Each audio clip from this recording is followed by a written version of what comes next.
பையனோட 5th birthday ரொம்ப கொஞ்சம் ஸ்பெஷலாக இருக்கட்டும் அப்படின்னு சொல்லிட்டு நாங்கள் வந்து இந்த மாதிரி செட்டு அவங்களோட ஸ்டடீஸ் ஹெல்ப்ஃபுல்லாக இருக்கிற மாதிரி வந்து இந்த செட்டு வந்து வாங்கியிருந்தோம். பென்சில், ரப்பர், அதுக்கப்புறம் க்ரையான்ஸ் அந்த மாதிரி. அப்புறம் இந்த கார், ஸோ இந்த கார் வந்து தாங்க பாக்ஸு. ஸோ பசங்களுக்கு அதுவும் பொண்ணுங்களுக்கு இந்த மாதிரி வந்து ஸ்பின் பண்ணால் அழகாக ரொட்டேட் ஆகிற மாதிரி பாக்ஸும் வாங்கியிருந்தோம். இந்த மாதிரி ப்ரௌன் கவர்ஸ் வாங்கி அதில் வந்து இந்த பாக்ஸு, அதுக்கப்புறம் இந்த ஒரு செட்டு, அப்புறம் சாக்லேட், ஸோ இதெல்லாம் போட்டு வரவங்களுக்கு ரிட்டன் கிஃப்ட் பிளான் பண்ணி, ஸோ நைட்டே நாளே வந்து நாங்கள் எல்லாம் பிளான் பண்ணி பக்காவாக எடுத்து வச்சிட்டோம். ஸோ நெக்ஸ்ட் டே அவனுக்கு பர்த்டே. ஸோ சர்ப்ரைஸ் கிஃப்ட் வந்து ரொம்ப நாளாக சாஃப்ட் டாய்ஸ் கேட்டுட்டு இருந்தான். ஸோ அதுதான் அவனுக்கு வந்து கிஃப்ட் வந்து கொடுத்துருந்தோம்.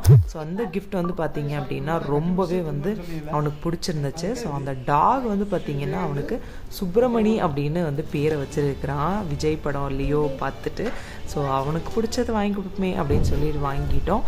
ஸோ அவனும் ரொம்பவே ஹாப்பி ஆகிட்டான். ஸோ கண்டிப்பாக வந்து இந்த பர்த்டே அவனுக்கு சூப்பராக அமைட்டும் விஷ் பண்ணி